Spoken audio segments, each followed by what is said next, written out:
Thank you for tuning in with Jazz. That's me. Today is December 9th, 2020. Today's topic is Eric Swalwell. Eric Swalwell is an American politician. He is currently serving as the U.S. representative for the California's 15th congressional district. Now, he's been holding this position since 2013. He is under scrutiny at the moment for his involvement with a Chinese spy.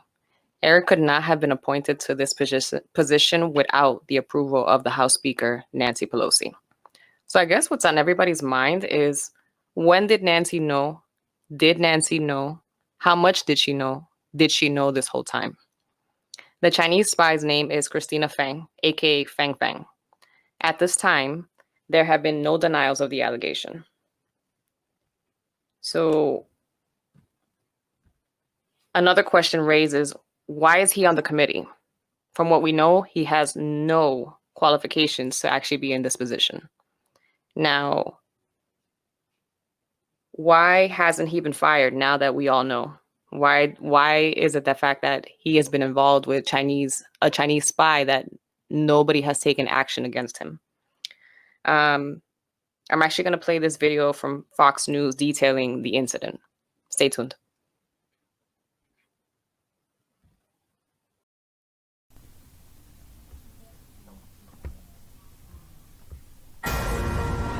And this is a Fox News alert, a blockbuster story happening on Capitol Hill this morning. Democratic Congressman Eric Swalwell, who sits on the House Intel Committee, reportedly has ties to a Chinese spy, that alleged agent apparently trying to influence American politicians.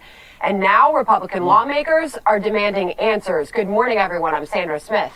Yeah, this is fascinating. Sandra, good morning to you. Good morning, everyone. I'm Trace Gallagher. That report coming from Axios. Swalwell now pushing back, saying the story was released to hurt him because of his constant criticism of President Trump. But Tucker Carlson says it shows the top Democrat is compromised.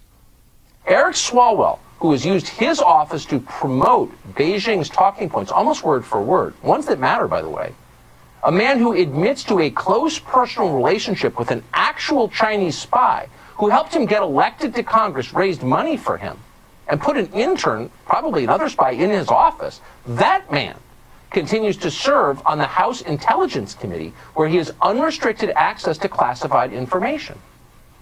How is this happening? For more on this, let's bring in former Utah Congressman Jason Chaffetz. Congressman, good to see you this morning.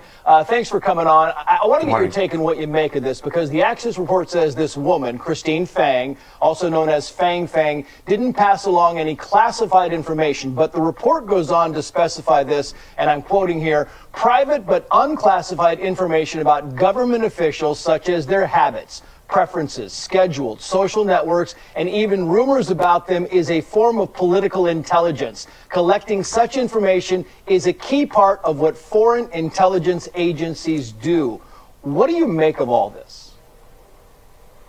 It's a very serious story. He sits on the Select Committee on Intelligence, as Tucker Carlson pointed out, unfettered access to some of our most highly classified documents. And it really does beg the question, first of all, what did they know? When did they know it? Obviously, our counterintelligence people are not going to know all the interactions that happened. This intern that was supposedly placed in his office also creates further compromise. I want to know exactly what Speaker Pelosi knew. She and she alone is the person that appoints people to that select committee. Why did they have to have him in that committee when they know that he has potentially been compromised? All of these questions are still swirling around. And Trace, Representative Swalwell has not denied the fact that this actually did happen.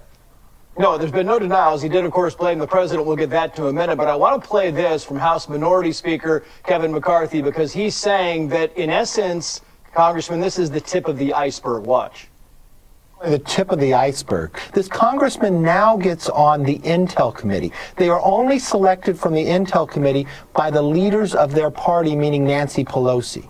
Nancy Pelosi is one of the Gang of Eight, along with myself. Did Nancy Pelosi know this had transpired when she put him on the committee?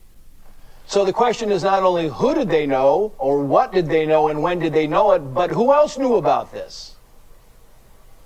Congressman McCarthy is absolutely right, because he is quoted, Representative Swalwell is quoted as saying that his leadership did know. And now, certainly, if they're giving a defensive briefing to a member of Congress, they're also going to give that to the leader of their party, the person that selects this person, the person who is in the Gang of Eight, the one and only Nancy Pelosi. And so why? And the other question is, why did he even get on this committee in the first place? He doesn't have a deep intelligence or military type of background. He was very young when he was elected to Congress, and then put immediately onto this committee. And why? Why do all these things happen? And why does he continue to sit on this committee? When this comes to light, she should get rid of him. There's no way he should be on this committee any longer. There's also the intimation, Jason, about the fact that, China's bigger intent here, and why this is kind of coming out of California, the Bay Area in specific, because of the powerful leaders that have come out of there. We're talking about Nancy Pelosi, Dianne Feinstein. We've got Kamala Harris. And you point to things like the liberal policies. Is there a connection to be made there, and maybe a 30,000-foot level of China's bigger intent going forward? The pervasiveness of the Chinese attempt to spy on Americans, whether they be for intellectual property in our private companies, or into the military, our scientific community, and certainly into government officials, it is pervasive. There are so many people, and I've been briefed on some of this, I gotta be careful, but there are so many people that are out there in a counterintelligence type of operation trying to focus to steal America's best. But when we know about one, we've got to make sure that we bottle that up, put it aside, and make sure that it doesn't happen anymore. And there's an ongoing, I think, systemic vulnerability that Nancy Pelosi's putting us in that doesn't need to be there. We talked about this at the beginning of the segment, how, there's been no denials so far of the Axios report, but of course they're kind of pushing the blame around here. Congressman Swalwell said the following here about President Trump, quoting here, "I've been a critic of the president. I've spoken out against him. I was on both committees that worked to impeach him. The timing feels like that should be looked at." In other words, the president could be behind this whole report. That is classic deflection. What comes out in the Axios article, and they should hats off to them, is that they've been working on this story since at least 2019. This has been percolating for a long time. It's just pop up and printed within 48 hours. More than a year of investigation. I think the lack of denial speaks volumes. To try to deflect and say it's Donald Trump's fault is classic Swalwell, but nobody's buying it. Jason Chaffetz, good to see you. Thank you for coming on. We appreciate it. Now that you guys have seen the video, what do you guys think? What does Fang Fang know? She was obviously, watching people's routines, habits, and the rumors about these people. So I'm wondering, who were her targets? Who was she specifically watching? And how much does she really, really know? Thank you for watching Jazz That's Me, and I hope that you guys like, comment, and subscribe. Let's get the conversation going, and leave a comment. Thank you so much for watching.